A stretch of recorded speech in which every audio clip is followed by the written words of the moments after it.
Então, gente, vamos lá. Muito nervosa, todo mundo que me conhece sabe que eu sou uma pessoa coração e que eu não faço tipo, então eu tô super nervosa por estar recebendo essa moça linda aqui, e extremamente generosa. Falei com ela como, esperando que nem tivesse resposta no Instagram, e ela respondeu menos de 5 minutos depois.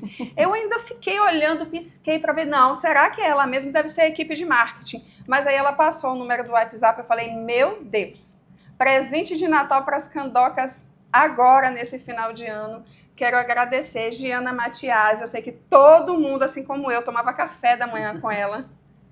Muito. E se inspira não só na carreira, na consolidação da carreira, mas nos acontecimentos dos últimos meses, porque não é fácil você ser uma mulher bem-sucedida, linda de morrer. Vocês não têm noção que pessoalmente é ainda mais linda do que na TV. E você assumir que você está enfrentando problemas de saúde mental, como, por exemplo, a ansiedade. Hoje, aqui no Mundo Candela, a gente recebe Giana Matias para falar um pouquinho sobre ela e sobre esse desafio de se expor, de reconhecer que existe a vulnerabilidade, mesmo nas mulheres que já conseguiram conquistar quase tudo que desejam, porque eu tenho certeza que ela sonha muito. Bem-vinda, Muito Giana. obrigada. Primeiro eu preciso dizer que eu fico muito lisonjeada com tanto carinho e tantos elogios, mas isso também é uma grande responsabilidade, né? Uma grande responsabilidade, é verdade. Mas que a gente percebe, tudo é energia. Antes da gente começar a gravar, Candocas, a gente estava conversando aqui livremente, a gente estava falando sobre energia e sobre como a energia das outras pessoas são absorvidas pelo nosso coração e como a gente deixa um pouquinho da gente. Uhum. Então, quando você vê uma pessoa com generosidade, simplicidade, recebendo a gente como se conhecesse a gente há anos, deixa a gente desconcertada. Eu tô aqui, ó, tremendo, nervosa. Eu vou começar pelas perguntas. Ela disse que repórter não gosta de ser entrevistado. Não, a gente gosta de fazer a entrevista. Mas hoje a gente vai fugir por um propósito muito nobre. Ela inspira muitas mulheres, ela me inspirou, ela tocou meu coração lá atrás. E aqui vocês vão estar recebendo esse presente. Então, a primeira pergunta que eu tenho para você: quem é a Giana além da câmera? É importante, eu acho que a gente falar sobre isso, porque quando a gente está lá no vídeo, né, na televisão, a gente tem uma força muito grande, a gente está ali representando uma emissora, nesse caso, a maior emissora do Norte-Nordeste, então eu tinha todo esse respaldo. Então ali a gente passa uma confiança, passa uma força, eu estou ali levando a informação para a população. Mas a Giana, de trás das câmeras, tinha uma coisa muito... como é que eu vou falar? Muito difícil, e aí entra a questão da síndrome do impostor, né? Eu sempre achei, durante muitos anos, acho que a metade da minha carreira, eu achei que eu era uma fraude.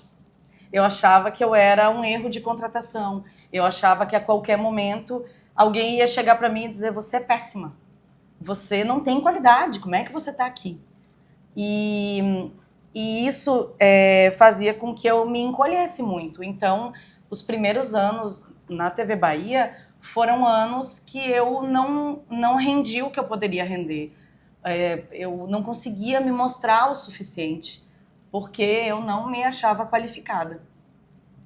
E aí eu via outros colegas que chegaram depois de mim e eles, ao meu ver, já estavam muito melhores que eu. E eu ficava assim, meu Deus, o que está acontecendo comigo? Como é que eu vou fazer para ser melhor, né? E aquilo me deixava muito encolhida, assim, e com um rendimento, ao meu ver, inferior. E aí, por sorte, eu tive chefes muito bons que passaram pelo meu caminho. E uma dessas chefes chegou para mim e conversou e disse: Gi, vamos fazer uma alteração no seu horário, deixa eu te provocar um pouco para você ir além. Vamos ver o quanto você pode melhorar. Então, ela teve essa sensibilidade. E aí foi a primeira grande mudança ali, quando eu saí do horário da tarde que eu fazia e mudei para o horário da madrugada, né? Aí eu tinha o desafio de acordar cedo, 3h30 da manhã. Tinha que estar na TV, a gente chegava às 4h30, se arrumava, pegava aquela pauta, os assuntos do dia e corria para a rua para entrar ao vivo para o Jornal da Manhã. E aí a gente não sabia o que ia encontrar pela frente, né? Mas aquilo me provocou de um jeito que ali eu dei um up, assim. Eu realmente ali foi onde eu tomei pé de quem eu era. E aí, a partir disso, eu comecei a cada vez mais estudar, né? Pesquisar o que eu estava sentindo, o que era essa tal síndrome do impostor, que eu fui buscar, por que eu me sentia tão inferior, sendo que todo mundo que me elogiava, eu achava que as pessoas estavam erradas. Mas se eu via uma crítica, eu tinha certeza que aquilo ali era exatamente, eu sou ruim assim, né? E aí chega... E os elogios sempre eram muito maiores que as críticas, mas eu só dava atenção e só acreditava nas críticas, né? E aí quando você entende o que é essa síndrome do impostor, quando você entende que 70% das pessoas, e principalmente as mulheres, sofrem com isso, ali foi que deu a virada na minha vida, e aí eu comecei a me destacar cada vez mais. Só que aí veio uma outra situação, que esse horário da madrugada, ele coloca você em situações difíceis. Primeiro, porque o horário que você era para estar dormindo, você acorda para trabalhar, então o seu sono fica prejudicado, e isso já atrapalha um pouco, né, a sua rotina, você já fica um pouco mais vulnerável por causa disso. Em segundo lugar, porque jornalismo, ele não mostra só o que é bonito e o que é bom, né? Pelo contrário, a gente tem que denunciar aquilo que é ruim. A gente tem que dar voz a quem está sendo injustiçado, a gente tem que dar voz a quem passa pela violência. E não tem como você ficar imune a uma mãe que está chorando pelo filho que morreu numa troca de tiros, ou que foi morto por um bandido, ou que morreu num acidente de carro, ou enfim, inúmeras situações ruins que a gente passa, ou uma doença grave, né? A pandemia sacrificou muito a gente. Então, assim, aquilo começou a gerar em mim sentimentos muito ruins, né? E eu comecei a perceber que eu estava ficando muito apática. Eu comecei a perceber que eu estava perdendo a vontade das coisas, né? Então, assim, se meu marido me perguntasse, vamos jantar fora? Que restaurante você quer ir? Qualquer um, veja aí. Vou fazer um almoço pra gente. Você quer comer o quê? O que você fizer tá bom. Até a praia, que é a maior alegria da minha vida, ir à praia pra mim era uma coisa mecânica. Não tava mais aquele amor que eu tenho, aquela empolgação que eu sentia. E isso começou a me fazer perceber que tinha algo errado. E o que piorou tudo foi as noites sem dormir, que o sono nunca era um problema para mim e de repente começou a ser. E aí eu comecei a dormir muito mal ou nem dormir, né? Ou eu demorava horas para pegar no sono, ou eu acordava de madrugada e não conseguia mais dormir. E aí foi nesse momento que eu comecei a buscar ajuda, e aí eu fui tanto para o psicólogo como para um psiquiatra. E aí eu comecei a tomar medicamentos, comecei a fazer terapia e entendi o que eu estava passando. E a partir dali eu fui buscando sair disso e melhorar, né? Primeiro passo para que a gente consiga algum conforto, algum alívio, é reconhecer que a gente tem um problema. É aceitar. Eu acho que antes de reconhecer, a gente precisa aceitar que somos humanos e que estamos ali, ainda que numa posição tão importante e muitas vezes desejada por outras pessoas. A gente olha a Giana na TV, eu falo porque eu sempre acompanhei o trabalho dela. E meu marido, e a gente tomava parte da vida dela, inclusive, questionando justamente isso. Nossa, só tem a Giana na TV, só vai ela, tiroteio, nascimento de alguém, Enem. A gente sempre via a Giana e a gente sempre questionou muito. Deve ser uma jornada muito puxada. Do lado de cá das telas, né? Imaginando como poderia ser aquilo. Mas o impacto da gente perceber o quanto tudo aquilo gerou um sofrimento psíquico a ponto de você beirar, eu vou me arriscar a dizer, beirar a depressão. Sim, foi. Né? Porque a gente começa achando que depressão é algo que você percebe só de olhar, porque a pessoa fica apática, ela não ri, e na verdade não é assim. A depressão tem altos e baixos. E ainda lida com estigma muito ruim de todo mundo. Com certeza. Então as pessoas não olham para uma pessoa com depressão da mesma forma que olham para alguém que quebrou um braço. Então é muito fácil julgar, falar, é frescura. Não, ela tem tudo. Como é que isso aqui vai afetar? A vida dela é perfeita. A vida dela é perfeita. é o recorte que a gente vê, que ela permite que vejamos e que, graças a Deus, você trouxe e deixou a gente ver o outro lado, porque impacta. Essa coisa de eu começar a expor nas redes sociais foi muito bom pra mim, me fez bem também, mas eu achei que como comunicadora eu passei a ver isso meio que uma obrigação. Por quê? Quando eu abria as minhas redes sociais ali e eu via um monte de gente que eu adoro, ou personalidades, pessoas famosas que eu admiro, ou amigas minhas queridas, e eu via aquele mundo perfeito ali, ou porque a mulher era produtiva demais, ou porque tinha condições de fazer grandes viagens, e aí você olhava, ela estava sempre num país diferente, ou alguma coisa, e eu comecei a ver cada vez mais esse tipo de discussão até nas redes, assim, a vida real é diferente das telas. Aí eu comecei a pensar assim, o que eu tô transmitindo nas minhas redes sociais? Um monte de fotinho bonita, eu na praia, eu com meu pai e com a minha mãe, eu numa viagem. O que isso tá agregando na vida das pessoas? Ao meu ver, naquele momento ali eu não tava agregando nada. Eu pensei, cara, ou eu saio das redes sociais e paro de ficar olhando isso, que às vezes me faz perder horas, né, do meu dia, que eu poderia estar lendo um livro, que eu poderia estar fazendo uma outra coisa, e eu tô ali só rolando aquela tela, né, aquele feed o tempo todo, ou então eu vou fazer algo útil. E foi ali que eu resolvi fazer, de fato, alguma coisa. Eu pensei, pô, o que tá me prejudicando hoje? A minha ansiedade. Então eu vou falar dela. Porque eu tenho certeza que tem um monte de gente aí que tá passando por ansiedade e nem sabe, ou tá com medo de buscar ajuda porque tem medo do preconceito, tá com medo de falar com alguém. Talvez se eu falar, a pessoa vai se identificar. E realmente, assim, eu não dou conta de responder a todo mundo, porque eu faço questão de responder. E às vezes eu tenho que dizer pra pessoa, olha, eu não sou psicólogo, né? Eu não sou uma psicóloga, então assim, você vai ter que buscar ajuda, eu não vou poder te ajudar nesse sentido, porque eu também não posso ser irresponsável de dar dicas, né? Porque coisas que funcionaram comigo podem não funcionar com a pessoa, então cada um vai ter que buscar a sua ajuda também, né? Se eu estudar realmente, fazer psicanálise ou psicologia, eu posso passar a ajudar um pouquinho, mas né, é uma coisa muito séria, né? Mas o se reconhecer, Jane, assim, o fato de você responder, pense que aquela pessoa que está ali naquele momento de dor, de sofrimento, ela não sabe o que fazer para conter aquilo. Ela só sabe que está doendo muito. Então, quando alguém alguém me percebeu, alguém me notou, eu não sou invisível. Você se percebe no mundo. E é por isso que a gente fala, às vezes, é o acolher que salva uma vida. Quando uma pessoa chega ao ponto de cometer um ato muito, muito trágico e assim, ela já não sabia mais o que fazer para fazer aquela dor passar. Exato. Né? Às vezes eu tô no metrô e eu sempre me perguntava por que, meu Deus, que eu atraio essa demanda? Até hoje eu não sei a resposta, mas talvez seja porque eu não deixo ninguém sem olhar. Eu não consigo passar em algum lugar, ver alguém... Às vezes a pessoa está na fila do banco, idoso tem muito isso, na fila da farmácia e só quer conversar. São pessoas que às vezes estão à margem e abandonadas pelas famílias e eu não consigo ficar indiferente. Então talvez por isso chegue. Mas se o meu propósito é salvar a maior quantidade de vidas que eu puder, eu recebo.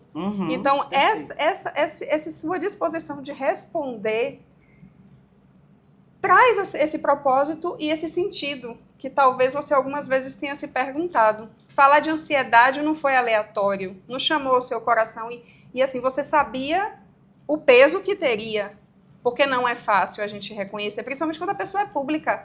É como você estava dizendo, é o recorte, a vida da gente está ali, naquele quadradinho do feed. Ninguém imagina o que seu coração está sentindo ali enquanto você olha, enquanto você recebe uma mensagem de alguém, seja ela positiva ou não. Então eu tenho muito orgulho, muito orgulho de estar sentada aqui agora, com uma mulher real, linda, bem-sucedida e tão disponível para fazer e espalhar o bem. Tenha certeza que tem mulheres que se colocam nessa posição. Meu Deus, só eu tenho isso. Eu tenho vergonha de dizer. E aí vem você falando que isso existe.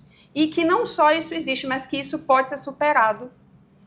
Então, assim, eu me emocionei quando você respondeu, Porque, assim, hoje em dia é tão difícil da gente ver a generosidade por ser generoso, por fazer o bem. Eu ainda tô aqui sem acreditar, meu povo, vou mentir não. Eu acredito muito nessa coisa de energia, né? Quando fala que gentileza gera gentileza.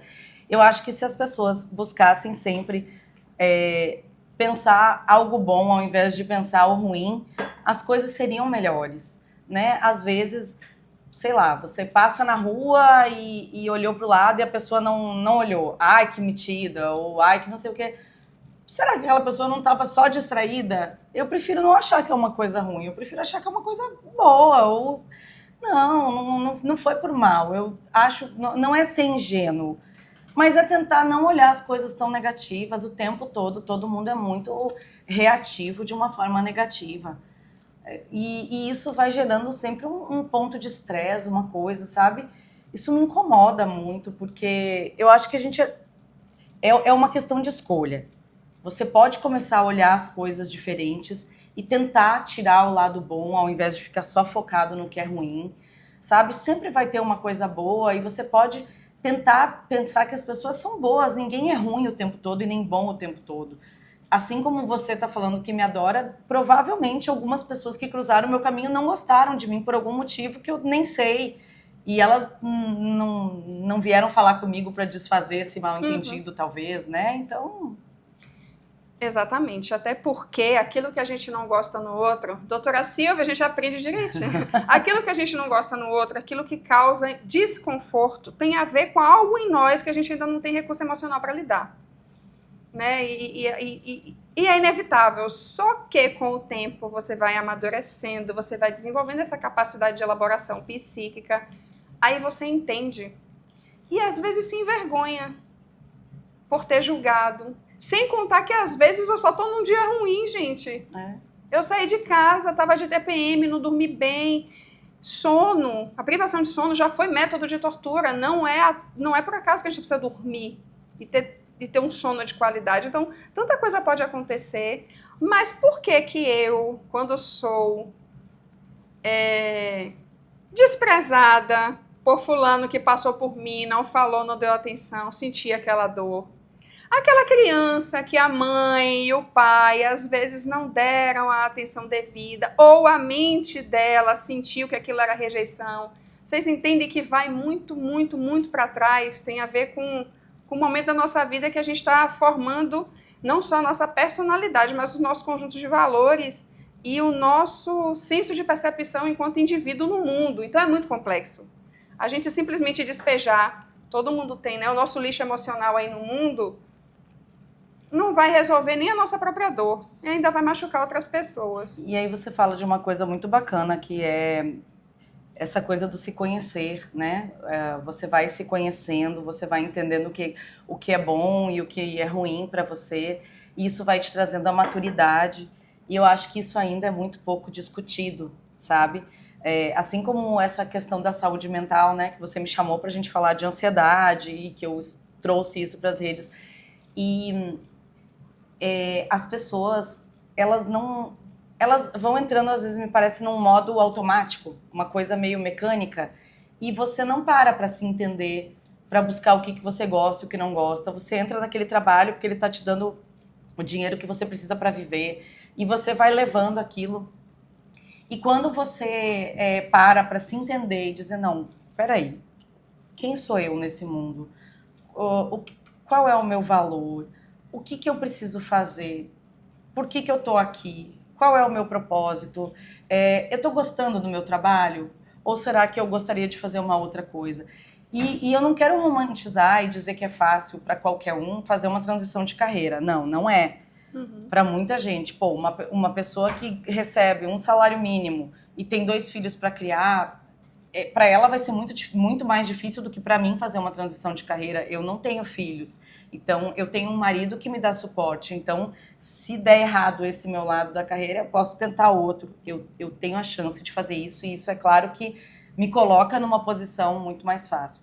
Mas, independentemente disso, se as pessoas buscassem um pouco mais olhar para dentro, se entender, dar mais valor a essa questão de saúde mental, talvez essas pessoas conseguiriam fazer um movimento para mudar de emprego, para buscar uma outra coisa, para buscar um outro estilo de vida, né? Eu acho que às vezes a gente nasce num lugar e aí a gente estuda o que dá para estudar e aí já trabalha porque tem que trabalhar e aí já faz tal coisa que tem que fazer e você vai sempre se deixando para depois, né? E aí isso vai gerando essa infelicidade que de repente vai virando uma ansiedade e que se você não cuidar mesmo vai se transformar numa depressão. Uma depressão. Para quem não sabe, a ansiedade é uma das portas para a depressão.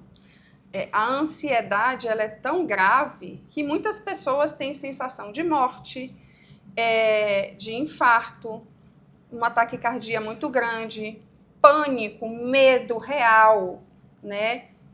A ponto de travar, de não conseguir fazer absolutamente nada. Essa apatia que a Giana trouxe, que foi o que começou e fez com que ela despertasse, eu não sou isso.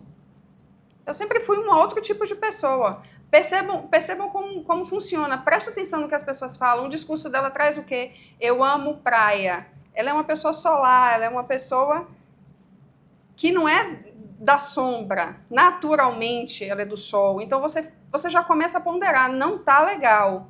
Eu vou ouvir ou eu vou fazer o que é mais fácil de fazer? Ai, Valesca, o que é mais fácil de fazer? Lançar a mão e tomar posse daqueles mecanismos de defesa da mente primárias, negação, fuga ou ataque. Como é que a gente está vendo o mundo hoje tão dividido? Tudo é um discurso e um debate de ódio. Por quê? Porque as pessoas não têm recurso emocional para lidar com o diferente, o diverso, e aí atacam. Valesca, é maldade e às vezes é inconsciente, pessoal. A gente não pode também julgar o outro porque a gente não entende. É muito complexo se relacionar. Mas para antes da gente se relacionar com o outro, a gente tem que se relacionar com a gente. E me tocou muito, porque a síndrome do impostor fez parte da minha vida quase toda. Eu fiz a faculdade, minha primeira formação foi feita. E vocês me perdoem se eu me emocionar. A minha primeira faculdade foi feita porque eu não tinha outra opção. Eu fiz o que tinha na minha cidade. Depois de um grande período de muita tristeza e anulação pessoal. E aí precisou eu chegar aqui, ó, beirando, depois dos 40, para entender que eu tenho sim lugar no mundo e que tem alguma coisa que eu faço bem. E é essa voz, e é sobre isso, é isso que você desperta em mim e em muitas mulheres. Entende? É privilegiada, entretanto, não está imune ao que é humano. E é isso que faz a gente se destacar e conseguir chegar onde a gente deseja, a humanidade, né? O coração e a alma, você perceber que aquilo não é teatro e não é mecânico. Eu vou passar para a próxima pergunta técnica. Você trouxe alguns pontos de como a ansiedade se manifestou em você, né? Mas tem algum dia específico em que você pensou assim, naquele exato momento, eu não estou bem e se eu não conseguir me mexer agora, eu não vou conseguir mais sair disso? Para mim, o que fez virar a minha chave mesmo foi a questão da privação do sono, né? O sono, para mim, eu sei da importância dele e eu sempre tive muita facilidade para dormir. E isso me deixava revigorada, né, no resto do dia. E quando eu comecei a virar as noites sem conseguir dormir, tipo, olhar no relógio, é 10, é 11, é meia-noite, é 1. Ou então pegar no sono à meia-noite e acordar às 2:30 da manhã e não conseguir mais dormir. Aquilo ali pra mim estava ficando muito, muito desgastante, sabe?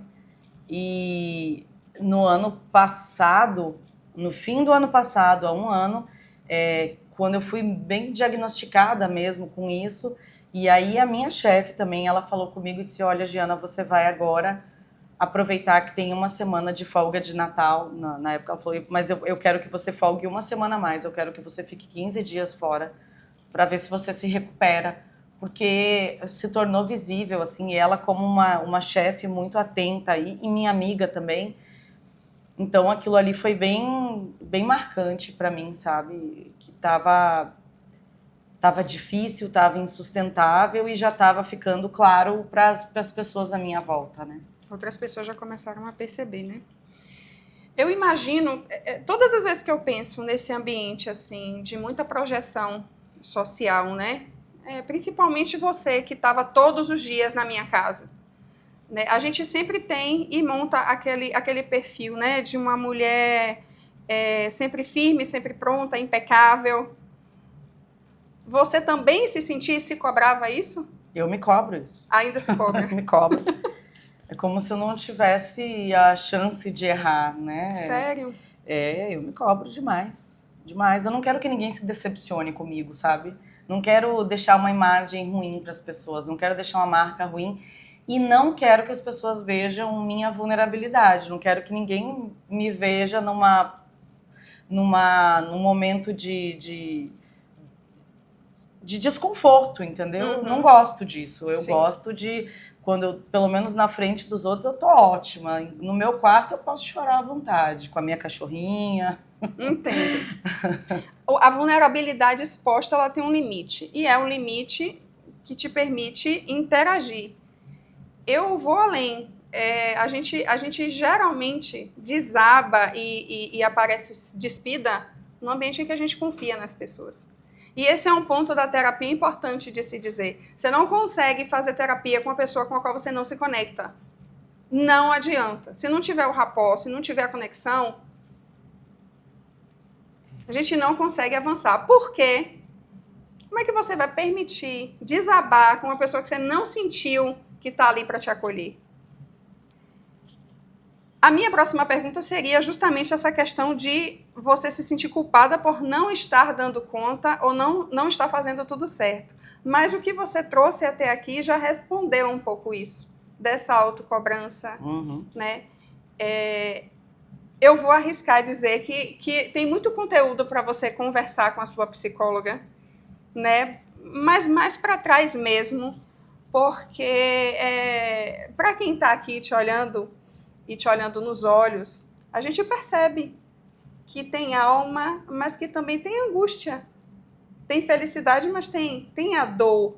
E eu imagino o quanto deve ser difícil para você tentar conter, né? Essa questão do eu não quero que ninguém perceba.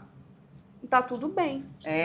E nesse ponto, meu psicólogo, ele é fantástico. Eu faço terapia com ele online, já tem bastante tempo, mas ele fez eu entender coisas que eu estava carregando, algumas, obviamente, desde a minha infância, Sim. já que muita coisa vem da nossa infância, né?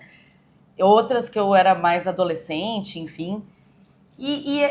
Depois que eu falo com ele, que ele me faz enxergar isso, eu digo, cara, meu Deus, ele tirou agora 1 tonelada das minhas costas, meu Deus, eu sou outra pessoa. Então, eu falo para todo mundo, gente, pelo amor de Deus, na medida do possível, busquem um psicólogo, um psicanalista, busquem alguém para ajudar vocês a se compreenderem nesse mundo, porque é muito difícil, né? É muito difícil. Isso tinha que ser mais disponível para as pessoas, né? Assim como a gente investe em saúde física, a gente precisa investir em saúde mental, as pessoas precisam ter acesso a isso. É muito fácil. Para a psicanálise, tem um mecanismo que a gente chama de recalque, que é justamente, tem música que brinca com isso, mas isso é sério. Porque recalcar é você esconder, a sua mente tirar da sua consciência aquela demanda emocional, porque você não está pronto para lidar com aquilo. Mas a gente recalca muita coisa, e a gente se culpa por recalcar o que a gente nem sabe que está ali. Então, é importante fazer terapia. Quando eu conversei com a Giana, chamei no Instagram, eu falei, a gente está agora, acabamos de registrar uma ONG que vai falar de empoderamento real, não é o empoderamento político, não é o empoderamento daquela conversinha de Lulu, é o empoderamento da mulher ser acolhida emocionalmente. A gente vai ter momentos de terapia em grupo, com valor social, e capacitação, treinamento, porque a mulher precisa se localizar, se reconhecer e se entender pertencente a esse mundo, e esse mundo complexo, né? Faz diferença e salva vidas. A terapia... Com certeza. Você acredita que ao contar a sua história, você acabou segurando a mão de alguém que estava em silêncio para além da minha? Ah, eu acho que sim, eu acho que eu consegui, porque o retorno que eu tive quando eu comecei a expor essas coisas, falar de ansiedade, falar de saúde mental, o retorno que eu tive foi tão grande que eu entendi que aquilo ali era muito importante e precisava ser falado. E não como uma coisa distante, mas as pessoas tinham que ver que era eu, a Giana que entrava, essa Giana que entrava na casa das pessoas todos os dias é que estava passando por isso. Não era ela que estava entrevistando alguém que estava passando ou uma outra pessoa distante. Não, é essa aí. Poxa, é essa menina que eu vejo aí no Instagram feliz, que no trabalho tá sempre ali, toda maquiada, arrumada. Ela passa por isso, então eu também posso passar, né? Então eu acho que eu ajudei sim, muita gente. Quando você estava falando sobre, né, ela que está ali feliz, e aí a gente vai para uma outra reflexão. A gente tem o péssimo costume de rotular a nossa vida, que a gente só está feliz se a gente tiver com tudo ok. É como se a gente pudesse ticar as coisas que acontecem na nossa vida, vai dar o check. E felicidade não tem nada a ver com estar tudo em ordem. Tem a ver com a gente reconhecer que naquele momento não está do jeito que eu queria, mas eu sou uma pessoa feliz. Por quê? Porque eu tenho saúde, porque eu sei que isso está acontecendo, esse desafio vai passar. Entende que é a consciência de que a circunstância, ela passa? Então, isso aí que você falou foi motivo de muitas sessões de terapia. Também? Porque essa coisa de eu preciso ter... Não, eu vou ser feliz quando eu comprar meu apartamento. Aí eu comprei o apartamento. Não, eu vou ser feliz quando ele estiver todo bonito, reformado. Aí eu consegui fazer... Não, mas ainda não tá como eu quero. Então, tudo era motivo para eu não me sentir feliz por completo. E aí vem meu terapeuta e pá, e vinha com as pancadas, né? Então foram várias pancadas ali. Hoje eu posso dizer que eu me sinto muito feliz com o que eu tenho e muito grata. Aliás, a primeira coisa que eu faço de manhã, quando eu acordo, e volta e meia, assim, quando eu tô em casa ali, que eu olho pra minha cachorrinha, ou que eu olho pra alguma coisa na minha casa e digo, meu Deus, muito obrigada, cara, eu tenho muita coisa que eu amo, sabe? Ou quando eu vou na praia, né? Tipo sábado mesmo, fui lá, tomei meu banho de mar, assim. Quando eu entrei na água, nossa, muito obrigada, eu sou muito privilegiada. Eu moro em Salvador, cara, isso é demais. A Bahia é a Bahia. Mas assim, e é uma angústia que muita gente tem. Eu e todo mundo que está assistindo você, a gente projeta muita coisa, planeja muita coisa, mas enquanto não chega, eu vou fazer o quê com as minhas horas? Eu vou ser feliz. Exatamente. Treinar o olhar. Treinar o olhar. Não tenho isso ainda. Poxa, mas quantas pessoas queriam ter a oportunidade de mergulhar nesse mar da Bahia agora? E mais do que isso, mergulhar nesse mar sentindo que merece, que é o lugar que queria estar. Porque também não serve se for qualquer lugar. Tem que ser o lugar onde a gente sente prazer de estar, né? E isso foi o que...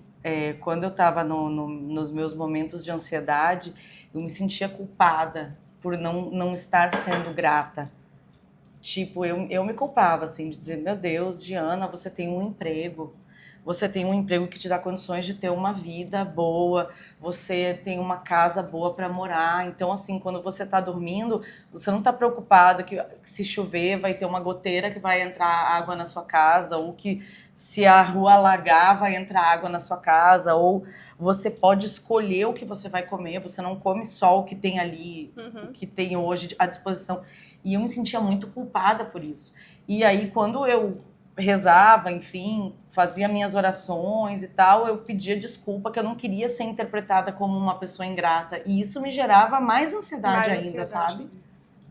Uma retroalimentação tão negativa e cruel, né?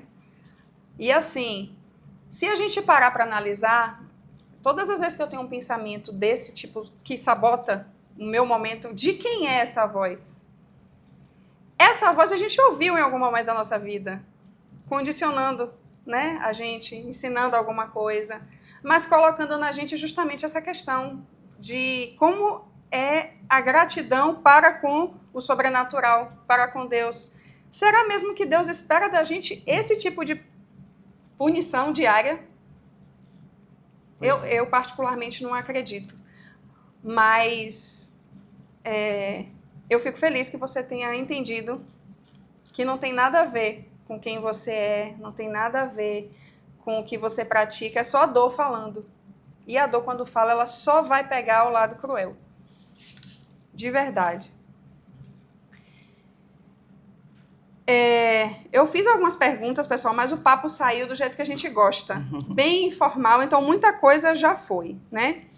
Então eu vou passar aqui para o finalzinho.